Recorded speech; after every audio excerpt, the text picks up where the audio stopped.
ఒకానొకప్పుడు దక్ష ప్రజాపతికి 16 మంది కుమార్తెలు. 16 మంది కుమార్తెలలో 13 మంది కుమార్తెల్ని ధర్ముడు అనబడేటటువంటి ఆయనకి ఇచ్చి వివాహం చేశాడు. ఒక కుమార్తెని అగ్నిహోత్రుడికి ఇచ్చాడు, ఆమె స్వాహాదేవి. ఒక కుమార్తెని పితృదేవతలకు ఇచ్చాడు. ఒక కుమార్తె సతీదేవిని పరమశివునికి ఇచ్చి వివాహం చేశాడు. అయితే మీరు ఇక్కడ ఒక విషయాన్ని గమనించవలసి ఉంటుంది. పార్వతీదేవి యొక్క ప్రధాన స్వరూపము సతీదేవి కాదు. పార్వతీదేవి మూలస్వరూపము లేదా జగదంబ, అఖిలాండేశ్వరి, ఆదిశక్తి, ఆమె ప్రధానమూర్తి. అయితే ఆవిడ తత్వమేమి అంటే, ఆమె పాదములు పట్టి ప్రార్థన చేసి లోకములను కన్న తల్లి అయిన జగదంబ నా కడుపున కూతురుగా పుట్టాలి, పుడితే ఆమెని నేను కూతురని పిలుస్తాను అని భక్తితో అడిగిన వారందరికీ ఆమె కుమార్తెగా వస్తుంది. ఒకప్పుడు కాత్యాయన మహర్షి అడిగాడు, ఆమె కాత్యాయని అన్న పేరుతో ఆయనకి కుమార్తెగా వచ్చింది. హిమవంతుడు అడిగాడు, హైమవతి అన్న పేరుతో వచ్చింది.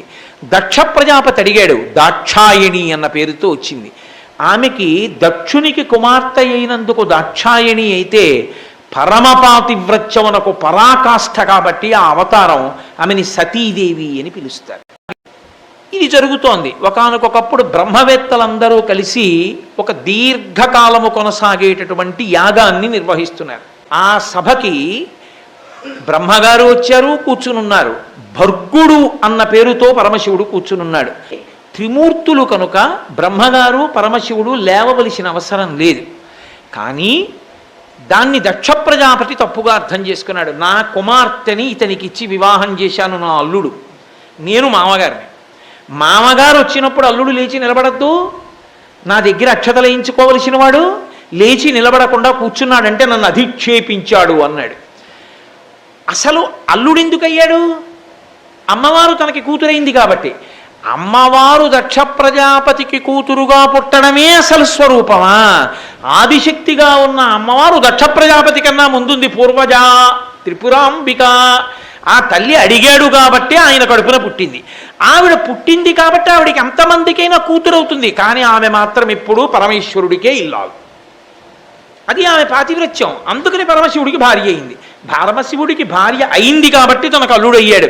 ఇది ఆవిడ వలన పట్టిన అదృష్టం. అంత మాత్రం చేత శివుడు అల్లుడైపోతాడా, తన మామగారు అయిపోతాడా? ఈ బుద్ధి వక్రించి ఇక్కడ అహంకారం వచ్చింది. దేహబంధుత్వాన్ని లెక్కలోకి తీసుకున్నాడు తప్ప పరమశివుని యొక్క వైభవాన్ని దృష్టిలో పెట్టుకోలేదు. ఎక్కడ లేని అలకొచ్చింది. అశుచితో ఉండేటటువంటి వాడు, పీషికన్నుల వాడు, కోతి రూపంతో ఉంటాడు. అలాంటి వాడు నా కుమార్తెని కోరి కోరి ప్రార్థన చేస్తే వివాహం చేశాను. వివాహం చేయడం వల్ల ఎక్కడ లేని భాగ్యం పట్టింది నా కూతురు వల్ల ఇతనికి. లేకపోతే ఇతనికేం భాగ్యం ఉంది? ఇలాంటి వాడు కూతురునిచ్చిన మామగారిని నేను సభలోకి నడిచి వస్తున్నప్పుడు లేచి నిలబడలేదు. ఇది ధూర్తతనమా కాదా? మీరు నేను మాట్లాడుతున్న మాటలు చెవిలొగ్గి వినండి అన్నాడు దిక్పాలకుల్ని అని అన్నాడు.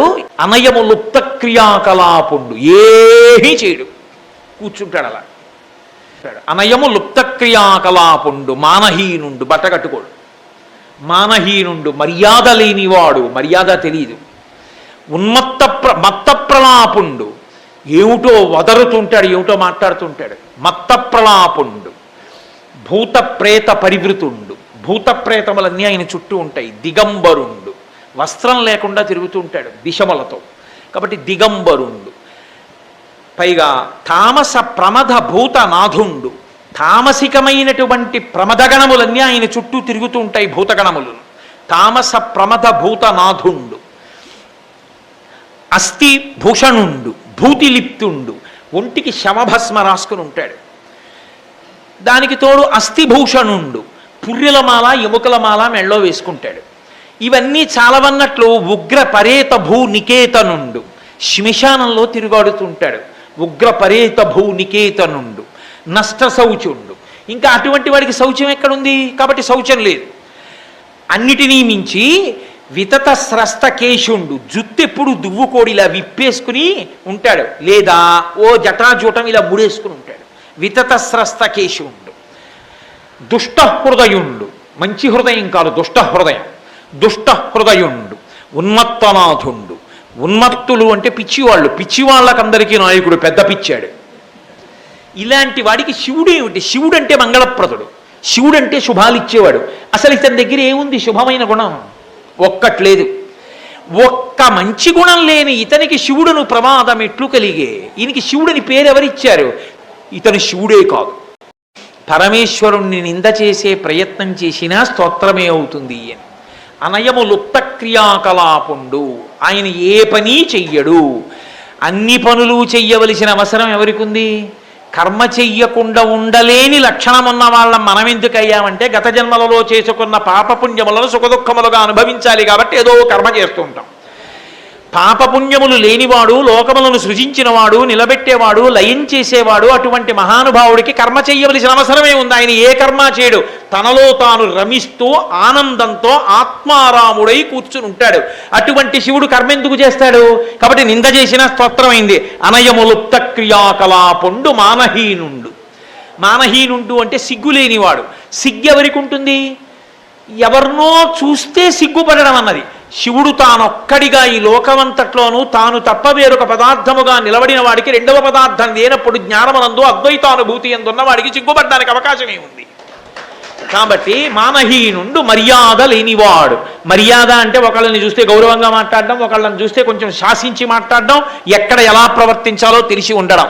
అసలు ఆయన ఒకరికి గౌరవం ఇవ్వడానికి ఆయన కన్నా గౌరవనీయుడు లోకంలో ఎవడున్నాడు కనుక ఎవరిని ఆయన గౌరవించాలి. కాబట్టి మర్యాద అన్న మాట శివుడికి ఎందుకు అన్వయం అవుతుంది?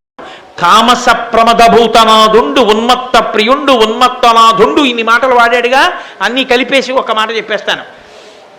చతుర్ముఖ బ్రహ్మగారు ఈ సృష్టిని అంతటినీ చేశాడు. చేసినప్పుడు ఏమైందంటే ఉగ్రమైనటువంటి భూతములు, పిశాచములు ఇవన్నీ కూడా లేచాయి. ఇవన్నీ ఎక్కడుంటాయంటే శ్మశానంలో ఉంటాయి. ఇవన్నీ ఏం చేస్తాయంటే అసుర సంధ్య వేళ దాటిపోతే వాటికి ఆనుకూల్యత, అవి వెళ్ళచ్చు ఊళ్ళోకి. ఇప్పుడు ఈ గణములన్నీ ఊళ్ళోకి వచ్చి పడిపోతున్నాయి. వచ్చి పడిపోయి లోకాలని పాడు చేస్తున్నాయి. పాడు చేస్తుంటే ఎక్కడా ఓ యజ్ఞం జరగదు, ఓ యాగం జరగదు, ఒక ఈశ్వరారాధన జరగదు. ఎలా? మహాత్యాగి అయిన వాడొకడు ఉండాలి. వాడు వాగర్ధ వివసంపృక్తం వాగర్ధ ప్రతిపత్తయే జగత పితరం వందే పార్వతీ పరమేశ్వరం అన్నాడు కాళిదాసు. లోకానికి తల్లిదండ్రులు పార్వతీ పరమేశ్వరులైతే భూత ప్రేత పిశాచాదులన్నీ ఎవరికి పిల్లలు? మహాభక్తులు ఒక్కళ్ళేనా పిల్లలంటడానికి లేదు, అందరూ ఆయన పిల్లలే. కాబట్టి ఇప్పుడు మంచి పిల్లలు పాడవకుండా చెడ్ల పిల్లలను ఆపాలి, వాళ్ళు అల్లరి చేయకుండా.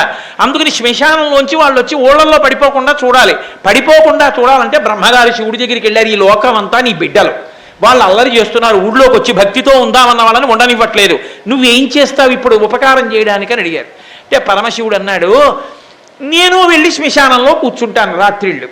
ఎందుకు నువ్వు కూర్చోడం అంటే, పరమశివుడు కూడా శ్మశానానికి వెళ్ళి అక్కడ నృత్యం చేస్తాడు. అక్కడ నృత్యం చేస్తే ఈ భూతప్రేత పిశాచాలకన్నిటికీ సంతోషం. అక్కడ కూర్చుని శివతాండవం చూస్తూ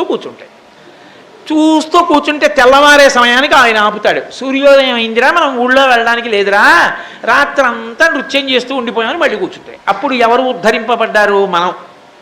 అందువల్ల మనం పూజలు పునస్కారాలు చేసుకోగలిగాం. ఆయన మెడలో పునుకల మాల వేసుకుంటాడు, పుర్రెల మాల వేసుకుంటాడు.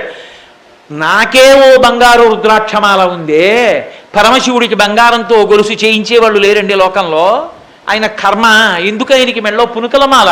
శంకర భగవత్పాదులే చెప్పారు ఒక చోట, బ్రహ్మమస్తకావలి నిబద్ధతే నమశివాయ.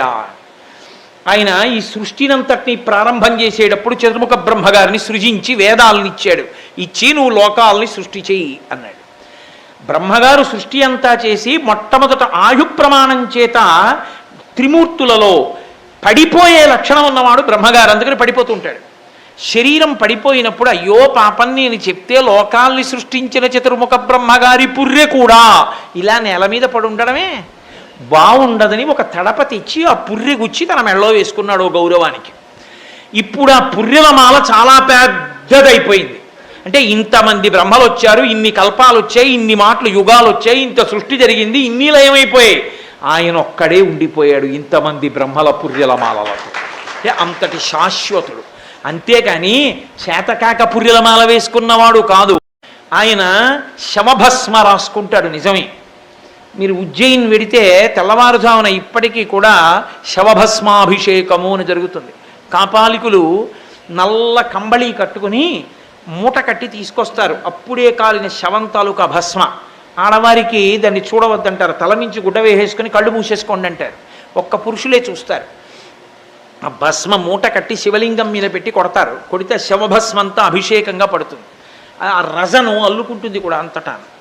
ఆ తర్వాత అక్కడే శివలింగానికి అభిషేకం చేసేసి ఆ బూది అంతా తీసేస్తారు.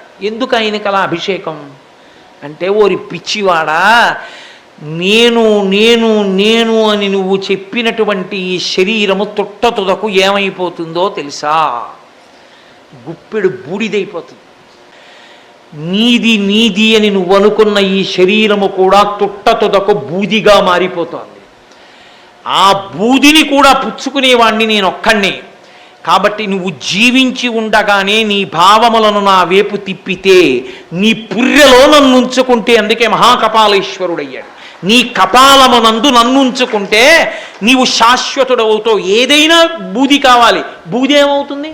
ఇంకేమవదు. బూది బూదిగానే ఉండిపోతుంది అంతే. శాశ్వతత్వాన్ని పొందుతుంది. నువ్వు కూడా అటువంటి శాశ్వతుడవుతావు, నా యందు కలిసిపోతావని చెప్పడానికి బూది అలదుకుని ఉంటాడు. కాదు కాదు, విభూతి అంటే మహదైశ్వర్యము అని అమరకోశం. ఈ సృష్టి అంతా బూది అయిపోయిన తర్వాత పునఃసృష్టికి సంబంధించిన కణములతో కూడిన బూదిని తన ఒంటికి రాసుకుని ఉంచుకుంటాడు. అందులోంచే మళ్ళీ పునఃసృష్టి చేస్తాడు ఆయన. కాబట్టి అటువంటి శివతత్వం అది. కోపం వచ్చి ఇక పరమశివునికి యాగమనందు హవిర్భాగములు ఉండకుండుగాక శపించి వెళ్ళిపోయాడు. ఆయన నవ్వుతూ కూర్చున్నాడు. ఆయన ద్వంద్వములు ఉండవు, ఆయన మహాజ్ఞాని. శంకరుడంటే రాశీభూతమైన జ్ఞానం. కాబట్టి తాత దగ్గరికి వచ్చి మనవడు కాలుతో తన్నినా తాత నవ్వుతాడంతే. బా తప్పు తన్నకరా, అల్లరి చేయకో అని కూర్చోబెట్టుకుని ఆ రెండు కాళ్ళు ఇలా పట్టుకుంటాడు. మనవడి కాళ్ళు పట్టుకున్నాడని తాత గౌరవం తగ్గిపోయిందా? మనవడి అమాయకత్వం, తెలియనితనం, పరిణతి రాహిత్యం. కాబట్టి మన్నించాడు. దక్ష ప్రజాపతి మనవడి లాంటి వాడు శివుడికి, పరిణతి లేని. దానికి పరమశివుడు కుంగిపోతాడా, బెంగెట్టుకుపోతాడా? నవ్వుతూ కూర్చున్నాడు. అది ఆయన తత్వం, అది ఆయన మర్యాద. కాబట్టి ఆయన అలా కూర్చున్నాడు. కానీ అంతేవాసిత్వం అని ఒకటి ఉంటుంది. అక్కర్లేని అల్లరపడేవాళ్ళు వాళ్ళే. శివుడి పనుపున నందీశ్వరుడు శివుడికి వ్యతిరేకంగా భృగువు పెద్ద అల్లరి చేసి పరస్పర శాపాలు ఇచ్చుకున్నారు. అయిపోయింది. పరమశివుడు ప్రశాంతంగా ఇంటికి వెళ్ళిపోయాడు. ఇంటికి వెళ్ళిపోగానే తప్పకుండా ఏం చెప్పాలి? మీ నాన్నగారు ఇవాళ ఏం చేశారో తెలుసా అనాలి. ఎందుకంటే ఏమైనా కోపం వచ్చిందనుకోండి, మీ నాన్నగారు అంటాడు. మనీ ఆర్డర్ పంపాడు అనుకోండి, మా మామగారు పంపించారంటాడు కదా. అందుకని మీ నాన్నగారు ఏం చేశాడో తెలుసా పార్వతి అనాలి, దాక్షాయణి అనాలి. ఆయన ఏమీ అనలేదు, అసలు ఆయన ఏమీ చెప్పలేదు. ఆయన ఎప్పుడూ ఎలా ఉంటాడో అలాగే ఉన్నాడు. అందుకని అసలు ఆవిడికి తెలుసుకునే అవకాశం కలగలేదు. అంత మాత్రం చేత ఆవిడ తెలియనిది కాదు, సర్వజ్ఞ. ఆవిడ తెలుసుకున్న దానిలా లేదు, ఆయన తెలియ చెప్పవలసిన వాడిలా లేడు. ఇద్దరూ ఒక్కలా ఉన్నారు, అంతటి నిర్వికారుడు. ఆయన అన్నాడు, పార్వతి వెళ్ళకూడదని కాదు, వెళ్ళవచ్చు, తప్పేం లేదు. కానీ కొంతమంది యందు పరమేశ్వరుడిచ్చినటువంటి విభూతి ప్రసరణము లోకోపకారమునకు పనికొస్తుంది. కొంతమంది యందు పరమేశ్వరుడిచ్చిన విభూతి ప్రసరణము అహంకారమునకు, ఆత్మ వినాశనమునకు పనికొస్తుంది. నీ తండ్రి అటువంటి వాడు. బ్రహ్మగారు ప్రజాపతుల మండలికి ఆధ్యక్షమిచ్చిన కారణం చేత అహంకారంతో ఉన్నాడు. అటువంటి బంధువుల ఇంటికి మనం వెడితే వాళ్ళు అవమానిస్తారు. వాళ్ళు ఏమి చెయ్యక్కర్లేదు, వాళ్ళు ఏం మాట్లాడక్కర్లేదు. కుటిల బుద్ధులైన కుజనుల ఇండ్లకు ఆర్యులేగవారనాదరమున బొమలు ముడులు వేయిచి భూరిరోషాక్షులై చుతురదియుగాక సుధతి వినుము. ఓ పార్వతి విను, మన బంధువులు కదా అని మనం వాళ్ళ ఇంటికి వెళ్ళినప్పుడు వాళ్ళు ఇలా తలుపు తీసి, కుటిల బుద్ధులైన కుజనుల ఇండ్లకు ఆర్యులేగా వారనాదరమున, అనాదరంతో బొమలు ముడులు వేయిచి తలుపులు తీసి వచ్చారా అనరు. ఇలా చూసి బొమలు ఉడుగులు వేచి భూరిరోషాక్షులై ఇలా కోపంగా చూసి రండి అనకుండా వెళ్ళిపోతారు లోపలికి. వెళ్ళిపోయి వాళ్ళ పని వాళ్ళు చేసుకుంటారు. మనం వెళ్ళి ఆ గదిలో కూర్చోవాలి, మనమే పలకరించడానికి వెళ్ళాలి. వెళ్ళి మనం వాళ్ళని పలకరించి స్నానం చేయాలి. పలహారం చేస్తావా అని అడిగేవాళ్ళు ఎవరుండరు. మీకు అమర్యాద ఎక్కడుంటుంది? ఆయనకి పెట్టాలి పలహారం మీ పుట్టింటికి వెళ్ళాక. ఎంత ఇబ్బందిగా ఉంటుంది అప్పుడు. కాబట్టి నువ్వు ఇబ్బంది పడిపోతావు పార్వతి. కుటిల బుద్ధులైన కుజనుల ఇండ్లకు ఆర్యులేగవారనాదరమున భూరిరోషాక్షులై బొమలు మొడులు వేచి భూరిరోషాక్షులై అసలు మాట కూడా మాట్లాడరు. కాబట్టి వద్దు, నా మాట విను. దక్ష ప్రజాపతి అహంకారంతో విన్నాడు. పైగా విను, ముత్కృష్టుండకు దక్షుని తనూభవలలో ప్రియసుతవైనను నా సంబంధముచే పూజ బడయ జాలవు తరుణి. దక్షుడికి నువ్వంటే ఇష్టం, దక్షుడి యొక్క కుమార్తెలందరిలో దక్షుడికి నువ్వంటే చాలా ప్రీతి. కానీ ఇవాళ నువ్వు నా భార్యవి, అందుకు ఆయన ఇష్టపడడం. అప్పుడు నువ్వు చాలా బాధపడిపోతావు పార్వతి. అందుకని వద్దంటున్నాను, కాబట్టి వెళ్ళకూడదు, కాబట్టి వద్దు అంటే పార్వతీదేవి అంది, మా నాన్నగారు వచ్చి పిలవలేదు, పిలవలేదు కాబట్టి మా నాన్నగారికి మనసులో ఏదో కోపం ఉంది మన మీద, అందుకని మనం వెడితే అవమానిస్తారని కదా మీరు అంటున్నారు. కానీ లోకంలో ఇంకో ధర్మం కూడా ఉందిగా. లోకంలో పిలవకపోయినా వెళ్ళవలసిన ఇళ్ళు 4 ఉన్నాయి శుభకార్యాలకి. అవి జనక. తండ్రి గారు పిలవలేదు అని పట్టించుకుని ఉండకూడదు. తండ్రి పిలిచినా పిలవకపోయినా శుభకార్యం చేస్తున్నప్పుడు బిడ్డలు వెళ్ళాలి. జనకుని తర్వాత అంత గొప్పవాడు, అథవా జనకుని కన్నా గొప్పవాడు గురువు. గురువు గారి ఇంట్లో శుభకార్యం జరుగుతుంటే మమ్మల్ని పిలవలేదంటే నాకూడదు, వెళ్ళాలి. కాబట్టి జనక గురు సుహృత్. సుహృత్ అంటే మంచి మిత్రుడు, చాలా మంచి మిత్రుడు. ఆయన్ని చూస్తే ఈయన ఎంతో సంతోషిస్తాడు. అటువంటి సుహృత్ మంచి మిత్రుడు పిలవలేదని వెళ్లకుండా ఉండకూడదు, ఆ మిత్రుడి ఇంటికి వెళ్ళాలి. జననాయక, రాజ్యాన్ని పరిపాలించే రాజు ఉత్సవం చేస్తుంటే మమ్మల్ని పిలవలేదని ప్రజలు ఆగకూడదు, వెళ్ళాలి. కాబట్టి జనక గురు సుహృత్ జననాయక గేహములకు చనుచుందురు పిలువకున్న సజ్జనులధిప. మంచివాళ్ళైతే పెడతారు. కాబట్టి మా నాన్నగారు పిలవలేదు నేను వెళ్ళొద్దంటామేమిటి, వెళ్ళాలిగా అందావిడ. అంటే పరమశివుడు అన్నాడు, ఇంతకాలం ఎందుకు అని నీతో చెప్పలేదు. నేను ఏదో ఊహాజనితంగా పిలవలేదు కాబట్టి మీ నాన్నగారు మనం వెళ్ళకూడదని చెప్పట్లేదు పార్వతి. మీ నాన్నగారు ఇతపూర్వం నాతో పెద్ద కయ్యమాడాడు అని పూర్వం జరిగిన కథ అంతా చెప్పాడు. నన్ను నింద చేశాడు, అందుకే నిరీశ్వర యాగం చేస్తున్నాడు, కాబట్టి వెళ్ళవద్దు అంటే ఆవిడంది కాదు, నేను వెళ్ళవలసింది. అది నా పుట్టిల్లు, నా తండ్రి. అటువంటి మహానుభావుడు అంత యజ్ఞం చేస్తుంటే నేను వెళ్ళకపోతే ఎలా, కాబట్టి తప్పకుండా వెడతాను. నువ్వు వెళ్ళి రావచ్చు అన్నాడు, నువ్వు వెళ్ళవచ్చు అన్నాడు. ఆయన త్రికాలజ్ఞుడు, ఆయనకి తెలియదండి. అనేసరికి తల్లి గబగబా పక్కన పరమశివుడు రావట్లేదు అన్న బాధతోటే బయలుదేరింది. వెంటనే శివుడు సైగ చేశాడు. ప్రమదగణాలందరూ అమ్మవారు ఆడుకుంటూ వెళ్ళడానికి పూలబంతులు, మధ్యలో చూసుకోవడానికి అద్దాలు, పెట్లతో బంగారు ఆభరణాలు, చీనాంబరాలు అన్నీ పట్టుకుని అమ్మవారి వెనకాతల ఎందుకైనా మంచిదని రక్షణగా మణిభద్రుడితో కలిసి ప్రమదగణాలు బయలుదేరాయి. అందరూ కలిసి పుట్టింటికి వచ్చారు. ఏ తల్లి అనుగ్రహం ఉంటే పసుపు కుంకాలు నిలబడతాయో, ఏ తల్లి అనుగ్రహం ఉంటే ఐశ్వర్యం వస్తుందో, అటువంటి తల్లి నడిచి వస్తోంది తన కూతురై దాక్షాయణి అని పేరు పెట్టుకుని. లేవలేదు, పలకరించలేదు. సభామంటపంలోకి వెళ్ళింది, ఒక్కళ్ళు ఆవిడ్ని పలకరించలేదు. ఎందుకు పలకరించలేదు? దక్షుని భయము వలన. ఎవరు పలకరిస్తే ఏం చెప్పిస్తాడో. ఎవ్వరూ పలకరించకపోతే ఆవిడ చాలా ఖేదం పొందింది. ఆఖరికి యాగమంటపంలో అమ్మ అలా కూర్చో అని అనలేదు. అనకపోతే మణిభద్రుడు అన్నవాడు చూశాడు. అమ్మవారు ఉగ్రమైన తేజస్సుతో చూస్తోంది, సమస్త బ్రహ్మాండములను కాల్చేస్తుందా అన్నట్లు. ఇప్పుడు చూశాడు. చూసి విచ్చుకత్తులు పైకి తీశారు. సంపవతల పారేస్తాం ఈ దక్షుణ్ణి అన్నారు. అమ్మవారి కోపం. అమ్మవారు వారించింది, సంపకండి. నీ చిత్తం వచ్చినట్టు కూశావా పరమశివుణ్ణి పట్టుకుని. ఇప్పుడు చెప్తున్నాను నీకు ఒక మాట. బూడిద రాసుకుంటాడు, భూతప్రేతాలతో తిరుగుతాడు, శ్మశానంలో ఉంటాడని కారు కూతలు కూస్తున్నావు శంకరుణ్ణి ఉద్దేశించి. నీ హద్దు నువ్వు తెలుసుకున్నావా? నీకెప్పుడైనా తెలుసా ఎందుకు తిరుగుతాడో? శివుడు పైకి ఎంత అమంగళంగా కనపడతాడో, లోపల ఎంత మంగళకరుడో ఎప్పుడైనా విచారణ చేశావా?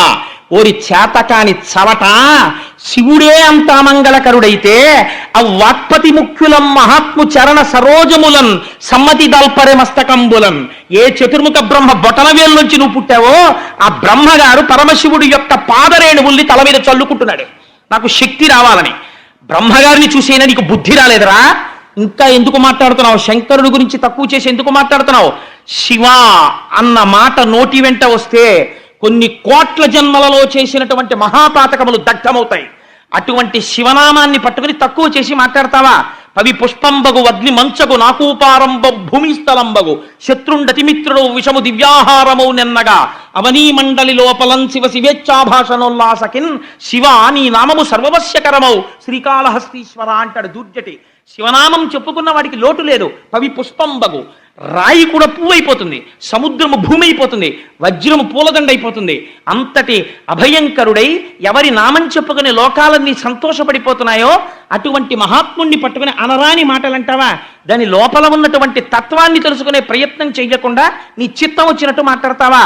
పైకి మాంసనేత్రమునకు ఏది కనపడుతోందో అది చూసి దాన్ని బట్టి నువ్వు మాట్లాడడం నేర్చుకున్నావా? ఇలా మాట్లాడవచ్చా? ఆయన ఎంతటి మహానుభావుడో నీకు తెలీదా?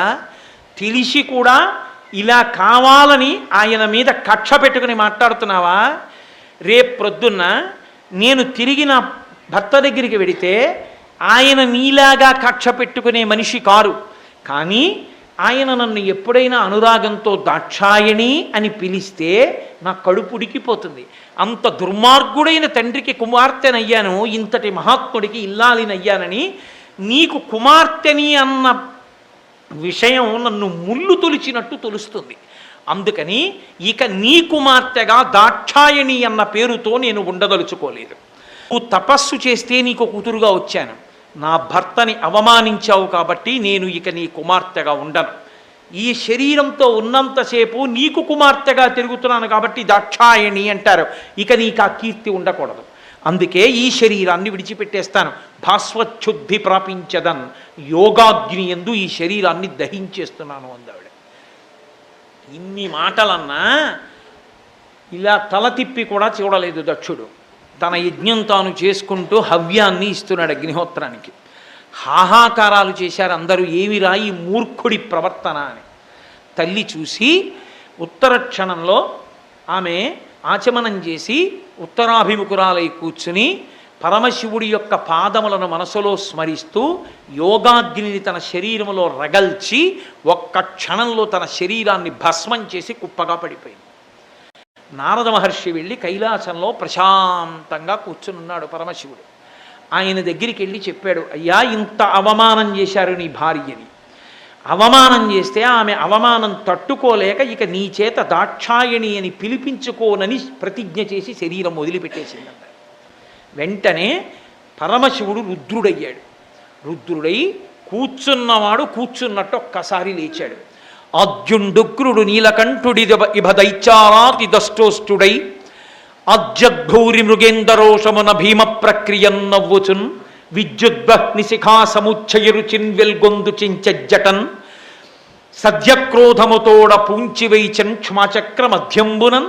వెంటనే కూర్చున్నవాడు పైకి లేచి ప్రళయకాలంలో చేతిలో పట్టుకున్న త్రిశూలాన్ని గిరగిర తిప్పి దిగ్గజాలన్నింటినీ కూడా దానికి గుచ్చి పైకెత్తి వికటాట్టహాసం చేస్తూ పర్వతములను బ్రద్దలు చేసి సమస్తాన్ని లయం చేసి తనలోకి తీసుకున్నప్పుడు ఎంత రౌద్రాన్ని పొందుతాడో అలా లేచి నిలబడి ఒక్కసారి ఆద్యుండుగ్రుడు నీలకంఠుడి దైత్యారాతి దష్టోష్టుడై ఆజ్యద్భూరి మృగేంద్ర రోషమున భీమ ప్రక్రియం నవ్వుచున్ ఒక జటని పైకి పిరికి భూమండలానికి మధ్యలో వేసి కొట్టాడు. కొట్టగానే ఆయన సంకల్పాన్ని అనుసరించి అందులోంచి ఒక బ్రహ్మాండమైన మూర్తి పైకి లేచాడు. అభ్రంలిహాదభ్ర విభ్రమా బ్రభ్రమ కృన్నీల దీర్ఘ శరీరమర ప్రజ్వల జ్వలన దీప్త జ్వాలిక జ్వాల జజ్వల్యమాన కేశములు మెరయ జండ దిగ్వేదండ శుంఠాబదోర్దండ సహస్రద్యుతిహేతి సంగమొప్ప వీక్షణత్రయలోక వీక్షణద్యుతిలోక నీక్షణతతి దుర్నిరీక్షమగుచు గ్రకచ కఠిన కరాళ దంష్టలు విలుంగ ఘన కపాలాస్తి మలికలు దనర అఖిలలోక భయంకరుండగుచు వీరభద్రుడు దయించ మారట రుద్రుడగుచు. అసలు వీరభద్రజనంలో పోతన గారు ఎంత అనుభవించేశారో, ఆయన ఘంటం ఎలా కదిలిందో, ఎలా వీరభద్రుడు దయించాడని శివమహాపురాణం కూడా ఇంత గొప్పగా చెప్పలేకపోయింది. అంత గొప్ప పద్యం పడిపోయింది పోతన గారికి. అభ్రంలిహాదభ్ర విభ్రమా బ్రభ్రమ కృన్నీల దీర్ఘ శరీరమర, ఆకాశాన్ని తగిలేటంతటి పెద్ద శరీరంతో మంటలు మండుతున్నాయా అన్నట్టుగా లేచి నిలబడినటువంటి వెంట్రుకలతో, పెద్ద నాలుకతో, ఉగ్రమైన స్వరూపంతో 1000 సింహాలను పూంచినటువంటి రథం మీద కూర్చున్నవాడై ఆవిర్భవించి పైకి లేచాడు. లేచి భయంకరమైనటువంటి ఘన కపాలాస్తి మాలికలు తనరా, పుర్రెల మాలలు ఎముకల దండలు వేసుకొని విభూతి ఒళ్ళంతా రాసుకొని పెద్ద నవ్వు నవ్వుతూ, తండ్రి ఏమి ఆజ్ఞ నన్నెందుకు సృజించారని అడిగాడు.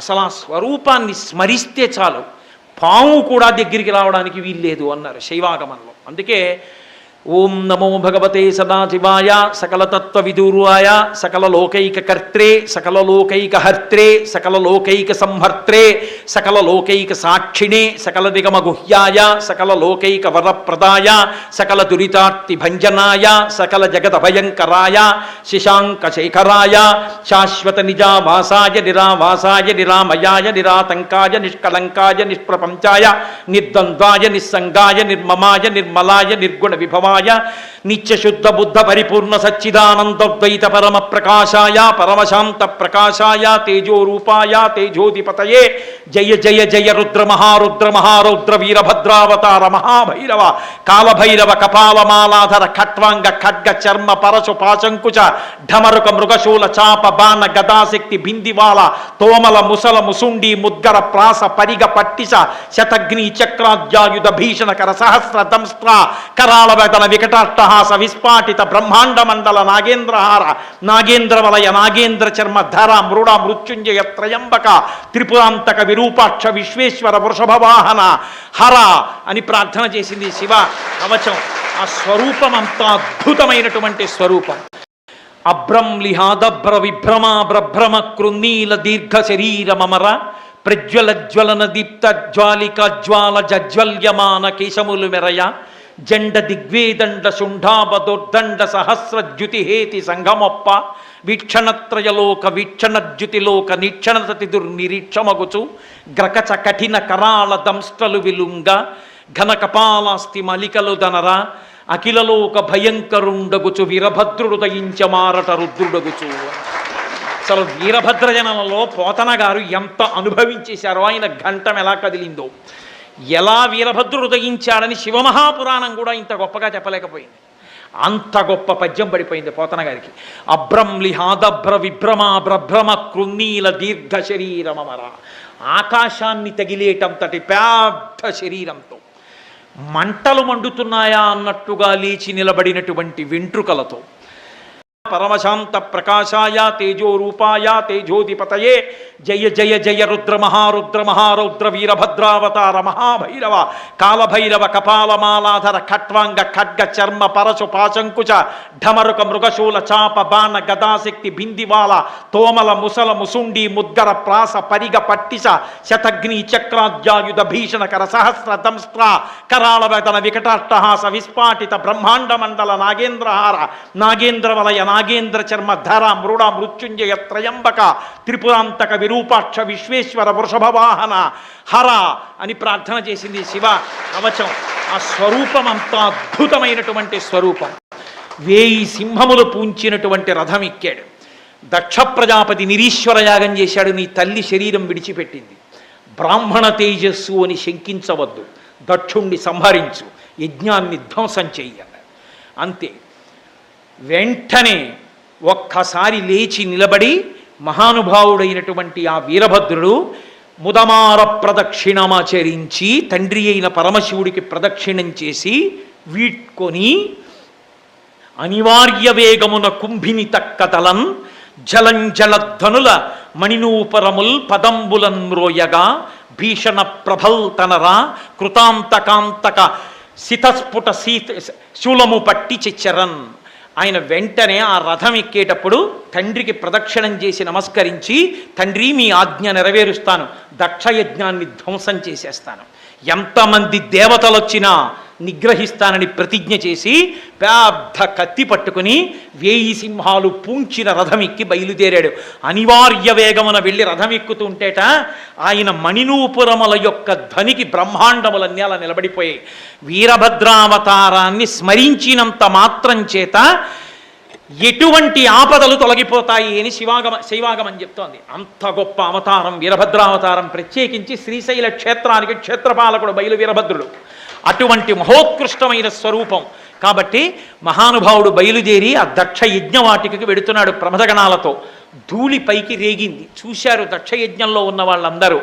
ఓ ఏమిట్రా ఈ ధూళి, అకాలమైనటువంటి మేఘాలు లేచాయి, బహుశా పార్వతీదేవి శరీరం విడిచిపెట్టిన కారణం చేత అమంగళం తరువుకొస్తోందేమో అనుకున్నారు. అప్పుడు అందులో లేచి కొందరన్నారు, అట్టి త్రిపురహరుని, శర్వుని, శుభప్రదుని, ఈశుని ఆయనని రోషింపచేసిన మంగళములు మనకు కలుగునే పద్మగర్భునకునైనా బ్రహ్మగారికైనా మంగళాలు కలుగుతాయిరా. అటువంటి మహానుభావుడు పరమశివుడికి కోపం తెప్పిస్తే, కాబట్టి ఉపద్రవం ఏదో వస్తోందనుకున్నారు. గబగబా లోపలికి వచ్చారు.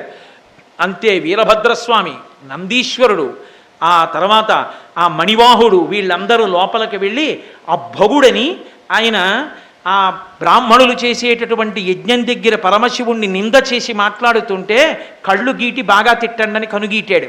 వెంటనే వెళ్ళి ఆ మణిభద్రుడు అనేటటువంటి ఆయన్ని పట్టుకుని 2 కళ్ళు పీకేశాడు. పూష అని సూర్యస్వరూపం అది. ఆ పరమశివుణ్ణి నింద చేసేటప్పుడు వెకిలి నవ్వు నవ్వాడు. అందుకని వెళ్ళి నందీశ్వరుడు ఆయన పళ్ళన్నీ పీకేశాడు. పీకేసి దక్ష ప్రజాపతి యొక్క శరీరం మీద కూర్చుని త్రిశూలంతో పొడిచేశాడు వీరభద్రుడు. ఎన్ని పోట్లు పొడిచినా శరీరము మంత్రపూతమైన కారణం చేత దక్షుడు మరణించలేదు. అప్పుడు చూసి ఆయన శిరస్సుని గిరగిర తిప్పి ఊడబెరికి దక్షిణ అగ్నిలో పారేశాడు. ఆ అగ్నిలో కాలిపోయింది. దేవతలందరినీ పట్టుకుని చితక పొడిచేశారు. కాళ్ళు చేతులు విరిగిపోయిన వాళ్ళు, అవయవాలు తెగిపోయిన వాళ్ళు, నెత్తు రోడిపోతున్న వాళ్ళు, హాహాకారాలు మిన్నుముట్టాయి. దేవతలందరూ సత్యలోకానికి పరిగెత్తి చతుర్ముఖ బ్రహ్మగారి దగ్గరికి వెళ్ళారు. వీరభద్రావతారానికి ఉద్రేకం ఆగక ఆ పట్టిసాన్ని తీసుకెళ్ళి, ఆ కత్తిని తీసుకెళ్ళి గోదావరి నదిలో కడిగాడు. ఎక్కడ ఆయన కత్తిని కడిగాడో అదే పట్టిసం క్షేత్రమైంది. వీళ్ళందరినీ తీసుకుని మళ్ళీ కైలాస పర్వతం మీదకి వెళ్ళారు. అయిపోయింది, జరగవలసిన కార్యం నిగ్రహించేశాడు మహానుభావుడు. తన కుడి తొడ మీద ఎడమ కాలు పెట్టుకుని, ఎడమ చేయి ఎడమ కాలు మీద, ఎడమ మోకాలు మీద పెట్టుకుని నారదాది మహర్షులు చుట్టూ సేవిస్తుండగా చిన్ముద్ర పట్టి ప్రశాంత వదనంతో మర్రి చెట్టు కింద కూర్చుని ప్రశాంతంగా దక్షిణామూర్తిగా కూర్చున్నాడు. అప్పుడు వెళ్ళి దేవతలందరూ ప్రార్థన చేశారు, మా బుద్ధి తప్పయింది, నిరీశ్వరయాగం దక్షుడు చేయడం ఏమిటి, తగుదునమ్మా అని మేము వెళ్ళడం ఏమిటి. ఈశ్వరా, మీరు తండ్రి, మేము చేసిన తప్పిదాన్ని మీరు కాకపోతే ఎవరు క్షమిస్తారు, కాబట్టి మమ్మల్ని క్షమించండి అని ప్రార్థన చేశారు. పరమశివుడు ఉదారుడు. వెంటనే ఆయన వాళ్ళు చేసిన తప్పిదాలన్నీ క్షమించి ఒక్కొక్కరికి ఒక్కొక్క వరం ఇచ్చాడు. భగుడికి మళ్ళీ చూడగలిగిన శక్తిని ఇచ్చాడు. పూష అన్న ఆయనకి యజమాని దంతములతో పిండి పదార్థం తినేటట్టు, పాయసాన్నం తినగలిగేటటువంటి వరాన్ని ఇచ్చాడు. అలాగే తల తెగిపోయిన దక్ష ప్రజాపతికి గొర్రె తలకాయ పెట్టించి మళ్ళీ ఆగిపోయిన యజ్ఞాన్ని పూర్తి చేయించాడు. యజ్ఞానికి సంబంధించినటువంటి ఆ యజ్ఞ స్వరూపము జింక రూపంలో పారిపోయింది ఉత్తరదేశానికి, దక్షారామం నుంచి. అమ్మో, భీమఖండంలో శ్రీనాథ మహాకవి ఏమి వర్ణించాడో అసలు ఈ దక్షారామాన్ని, దక్షారామంలో జరిగిన విశేషాల్ని భీమఖండంలో శ్రీనాథ వర్ణనలు వింటుంటే ఒళ్ళు గగురు పొడుస్తుంది, అలా వర్ణించాడు మహానుభావుడు. కాబట్టి అప్పుడు అందరూ ఆయన వలన అనుగ్రహం పొందారు. యజ్ఞం పరిసమాప్తమైంది. అయిన తరువాత శ్రీమన్నారాయణుడు సభలోకి వచ్చారు. అందరూ ఆయన్ని స్తోత్రం చేశారు. ఈ శివుని పట్ల అపచారముతో జరుగుతున్నటువంటి యజ్ఞము శుభప్రదముగా పూర్తి కాదని తెలుసు. అందుకే నారాయణుడు సభకి రాలేదు, విష్ణువు. అప్పుడు వచ్చారు. వచ్చిన తరువాత యజ్ఞము చక్కగా పరిపూర్ణమైంది. అయిన తరువాత మంగళవాక్యంతో పూర్తి చెయ్యాలి కాబట్టి ఘట్టాన్ని ఆ తల్లి మళ్ళీ హిమవంతుని కుమార్తెగా పుట్టి హైమవతి అన్న పేరుతో పార్వతీ కళ్యాణం చేయించుకుంది. చక్కగా పార్వతీ కళ్యాణం జరిగింది.